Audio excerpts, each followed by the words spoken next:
Mesdames, Messieurs, bonjour, bienvenue au journal. Les maladies des yeux chez les enfants et comment éviter la cécité chez les plus jeunes, enjeu principal du 5e congrès ordinaire de la Société burkinabé d'ophtalmologie qui se tient à Ouagadougou.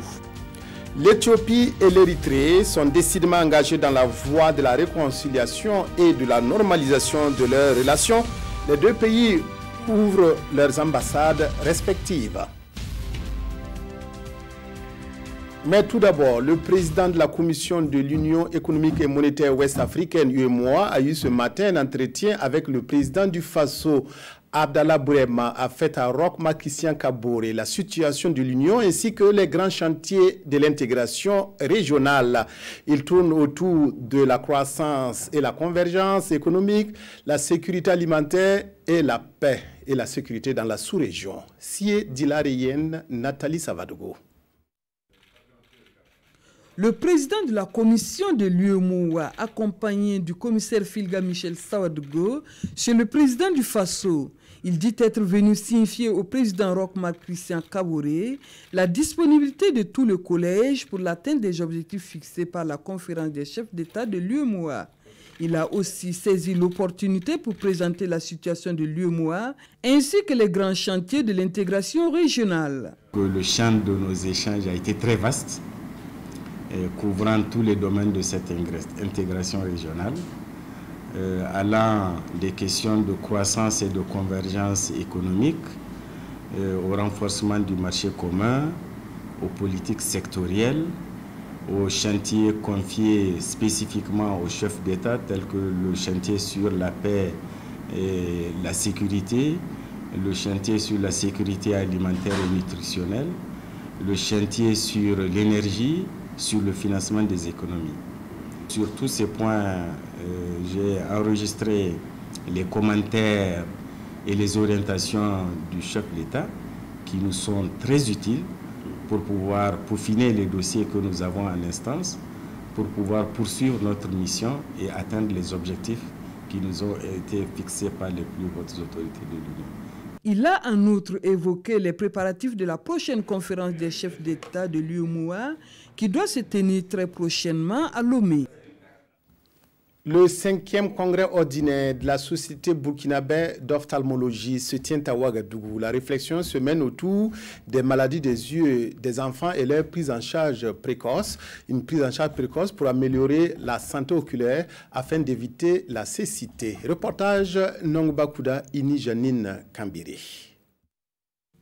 Sur plus de 79 000 handicapés identifiés, âgés de 0 à 18 ans, 11% sont touchés par un handicap visuel selon le ministère de la Santé. La Société burkinabé d'ophtalmologie, créée il y a une vingtaine d'années et engagée dans la promotion de la santé oculaire, veut prendre en charge très tôt les enfants. D'où le thème de son 5e congrès, ophtalmologie pédiatrique. Nous avons fréquemment les enfants qui sont soit myopes, soit hypermétropes, soit astigmates, et donc il y aurait besoin de lunettes. Nous avons les enfants qui ont des cataractes. Nous avons des enfants qui ont le glaucome. Nous allons essayer de réfléchir sur toutes les maladies qui concernent les enfants et voir ce qu'on peut faire. Selon le ministre de la Santé, l'ophtalmologie pédiatrique est actuellement une sous-spécialité faiblement représentée au Burkina avec un seul ophtalmopédiatre. L'espoir de Nicolas Méda repose sur ce 5e congrès d'où sortiront de fortes recommandations dans le but d'accompagner la formation des pédiatres ophtalmologiques. Même les ophtalmologistes, des adultes, il n'y en a pas beaucoup. Ils m'ont dit qu'il n'y en avait que 30 au Burkina, alors qu'on doit couvrir l'ensemble du Burkina de ces spécialistes. Parce que ceux qui ont le handicap visuel, il y en a un peu partout au Burkina. Et donc, aidez-nous à former davantage d'ophtalmologistes. Et le ministre de l'Enseignement supérieur écoute bien, puisque c'est lui qui donne les bourses de spécialisation. Et j'espère que j'en aurai suffisamment pour l'ophtalmologie. En rappel, la Société burkinabé d'ophtalmologie est une organisation savante médico-scientifique qui regroupe des ophtalmologistes et des étudiants. Et à ce 5e congrès qui va durer 3 jours, les participants sont venus de plusieurs pays d'Afrique. La Poste burkinabé, face aux défis actuels du numérique, travaille à les relever. La 7e journée postale s'est ouverte ce matin à Ouagadougou. Pendant 3 jours, les acteurs du secteur postal et leurs partenaires vont faire le bilan de l'année écoulée et évoquer les grandes questions liées à la Poste. Souleymane Sanou, Maïmouna Traoré, reportage. Place et rôle du secteur des postes dans la politique d'inclusion de l'État. Ce thème de la 7e journée postale interpelle les opérateurs postaux à se transformer pour rester le levier du développement inclusif et à exploiter judicieusement les atouts de ce secteur pour le développement du Burkina Faso. C'est un maillon essentiel donc, pour l'État. Il se veut donc, à travers donc, ces échanges, de pouvoir donc véritablement amener les acteurs à véritablement jouer ces rôles, notamment en ce moment, à l'ère du numérique, où le numérique donc, permet donc de pouvoir véritablement mettre en place un certain nombre de services aux citoyens. Et les différents acteurs sont unanimes. Pour relever ce défi, le secteur postal se doit d'améliorer ses performances et de s'adapter aux nouvelles exigences de la société de l'information. Les nouvelles technologies, justement, sont une grosse opportunité pour le secteur postal. En ce sens, qui vient donner de nouveaux leviers à la Poste afin de pouvoir mieux servir les populations. Parce qu'en fait, justement, c'est contrairement à ce que les gens pensent, le numérique n'est pas venu détruire les services postaux. Au contraire, il est venu amener donc une certaine mutation. Durant ces 3 jours d'échange, les débats porteront sur divers aspects de l'activité postale, le cadre législatif et réglementaire, le commerce électronique, la concurrence déloyale, la sécurité et la contribution du secteur postal dans la mise en œuvre des politiques d'inclusion de l'État. Le syndicat national des enseignants du secondaire et du supérieur initie depuis lundi sa 9e formation post-édition. Ces rencontres sont organisées depuis 2006 pour renforcer les capacités des enseignants grâce à un appui de la Fédération canadienne des enseignantes et enseignants. Plusieurs thèmes et modules vont être évoqués au cours des 6 jours de formation. Reportage Zoubaviel David Dabiré. Renforcer les capacités professionnelles pour une éducation de qualité au Burkina Faso, c'est le credo du syndicat national des enseignants du secondaire et du supérieur qui organise ici sa 9e formation post-édition à l'intention de ses membres. Pendant 6 jours, les participants échangeront autour de modules tels la pédagogie et la santé. C'est pour un renforcement donc de capacité. Les modules qui seront abordés, nous avons une pédagogie générale, nous avons des pédagogies didactiques, donc à savoir didactique de français, didactique d'anglais, et didactique de sciences de la vie et de la terre, SVT. Nous avons donc des thèmes qui seront abordés sur le VIH-Sida, sur les mutilations génitales, sur les fistules obstétricales.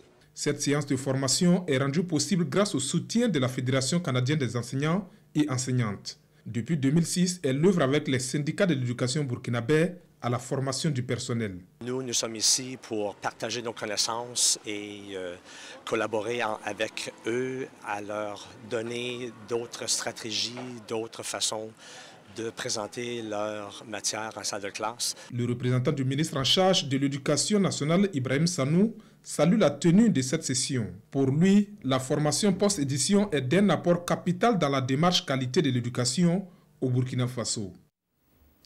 Un vent de renouveau souffle sur les relations entre l'Éthiopie et l'Érythrée. Résultat tangible de la visite de 3 jours du président érythréen Assayas Afewerki à Addis Abeba, l'ouverture de l'ambassade érythréenne.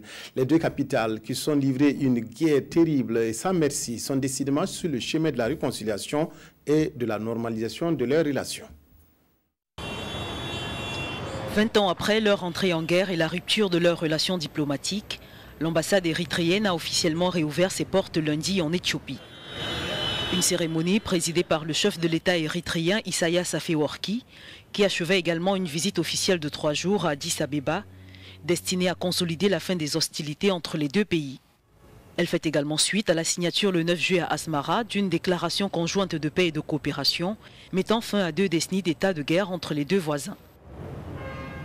L'Éthiopie et l'Érythrée avaient expulsé leurs diplomates respectifs au début de la guerre, les ayant opposés entre 1998 et 2000, notamment en raison d'un désaccord sur leurs frontières communes. En 2 décennies, le conflit a fait quelques 80 000 morts. Le refus éthiopien d'appliquer la décision d'une commission soutenue par l'ONU sur le tracé de la frontière en 2002 a ensuite entretenu une longue animosité entre les deux États. La guerre froide est bel et bien terminée. On répétait en chœur les présidents américains et russes à l'issue de leur premier sommet bilatéral tenu hier à Helsinki en Finlande. Donald Trump a même regretté que cette rencontre n'ait pas eu lieu très tôt. Le locataire de la Maison-Blanche a refusé de condamner l'ingérence russe dans la campagne présidentielle américaine. C'est un Donald Trump conciliant à l'égard de Vladimir Poutine qui est apparu à Helsinki en Finlande ce lundi. Lors de ce premier sommet bilatéral entre les deux chefs d'État, Donald Trump a refusé de condamner Moscou pour l'ingérence dans la campagne présidentielle américaine. Il est évident que nos relations bilatérales traversent une période difficile. Mais ces difficultés et cette atmosphère tendue n'ont pas de raison objective. La guerre froide est terminée. L'époque de la confrontation idéologique entre nos deux pays est révolue depuis longtemps. La situation mondiale a radicalement changé. Je tiens les deux pays responsables. Je pense que les États-Unis ont agi bêtement. Je pense que nous avons tous fait preuve de stupidité. Nous aurions dû avoir cette discussion il y a longtemps, bien avant que je n'arrive au pouvoir. Et je pense que nous sommes tous à blâmer. Je pense que les États-Unis ont maintenant fait un pas en avant, tout comme la Russie. On est réunis ensemble et nous avons l'opportunité de faire de grandes choses. Donald Trump a une nouvelle fois désavoué le travail du procureur spécial Robert Mueller qui, il y a 4 jours, a inculpé 12 membres du renseignement russe accusés d'ingérence dans la campagne présidentielle. J'ai une grande confiance dans mes services de renseignement, mais je peux vous dire que le président Poutine a contesté avec force les accusations à ce sujet aujourd'hui.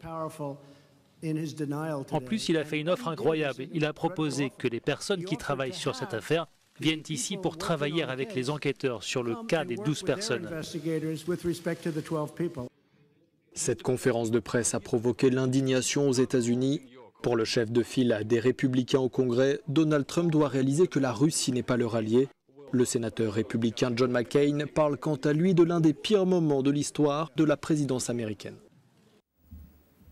Voilà, un ballon de football remis au président américain, ce qui nous permet de parler de la 31e Coupe du Monde de football qui est terminée et l'heure est au bilan. Les journaux reviennent sur la participation africaine à ce mondial Russie 2018. La revue de presse avec Toboum Evelyne Dabiri.